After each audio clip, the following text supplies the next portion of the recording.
Hi అండి, నమస్తే అందరికీ. ఇవి దుమ్మి పువ్వులు అంటారండి. శివయ్యకి చాలా ఇష్టం అనమాట.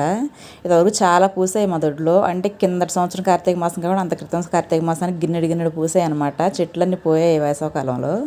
మళ్ళీ ఇప్పుడు వేసుకున్నాను. ఇవి చాలా అంటే చాలా ఇష్టం అండి. శ్రీశైలం, కాళహస్తి అట్లాంటి చోట ఇవి మాల కడతారండి. అంత చిన్నగా ఉన్నాయి కదా, అరటి దువ్వ తీసి అరటి దువ్వతో మాల కడతారు. అంటే కాస్ట్ కూడా బాగానే ఉంటుందండి. చాలా అంటే చాలా ఇష్టం శివయ్యకి. మళ్ళీ ఇప్పుడు వేసుకున్నాను చెట్లు. ఆ చెట్లు ఎక్కడైనా దొరికితే ఆ పువ్వులు ఉన్నవి తీసుకొచ్చుకుని వేసుకోండి. రోజుకు 2-3 పువ్వులు శివయ్యకి పెట్టినా చాలా ఇష్టం అనమాట స్వామికి. అందుకని నేను మళ్ళీ తీసుకొచ్చి వేసుకున్నాను అనమాట. ఇప్పుడే పూజ అయితే అయ్యిందండి. ఇంకా టిఫిన్లు గట్రా ఉన్నాయి, వెళ్ళాలి. ఇది కూడా చక్కగా మనం గుళ్ళో ఇస్తే స్వామికి అలా బొట్టులాగా కూడా పెడతారండి. బొట్టు పెడతారు కదా స్వామికి, దాని మీద ఆ పువ్వులు అలా పెడతారు. దగ్గర నాకు 6 రోజుల నుంచి వస్తున్నాయి. మళ్ళీను ముక్కలు వేసిన తర్వాత ఇప్పుడే పూయడం మొదలైనవి. ఆ చెట్టు కూడా మీకు చూపిస్తాను ఈసారి నేను మేడ మీదకి వెళ్ళినప్పుడు. ఓకే, బాయ్ అండి. నా వీడియో నచ్చితే ఒక లైక్ చేయండి.